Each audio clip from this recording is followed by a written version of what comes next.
এই অসাধারণ লিচুর গাছটা আমার মায়ের হাতের বসানো ছবি তুলে পাঠিয়েছে এবং এতটাই মিষ্টি এবং বীজটা ভীষণই ছোট, মানে কি বলবো, খেলে মনটা পুরো ভরে যাবে। তুমি আগে দেখে তো দরজা তোমরা দিয়েছো। বুঝতেই পারছো যে কতটা লোভনীয় লাগছে আর কতটা চোখের শান্তি হচ্ছে।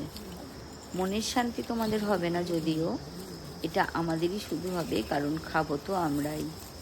তো তোমরা যদি কেউ এই লিচুর স্বাদ ভাগ করে নিতে চাও তাহলে কিন্তু চলে এসো নির্দ্বিধায় আমার বাড়ি, সবাই মিলে বসে লিচু পিকনিক করব। আর গাছটা কেমন দেখতে লাগছে তোমরা কিন্তু অবশ্যই জানিও। গাছটা ভীষণই ছোট, গাছটার সাইজ হবে 6 ফুট থেকে 7 ফুট, একদম মাটিতে ঠেকে আছে, তোমরা দেখতে পাচ্ছ সবাই। আর আমার মা পুরো নেট দিয়ে ঘিরে দিয়েছে লিচুগুলো হনুমানে খেয়ে নেবে বলে।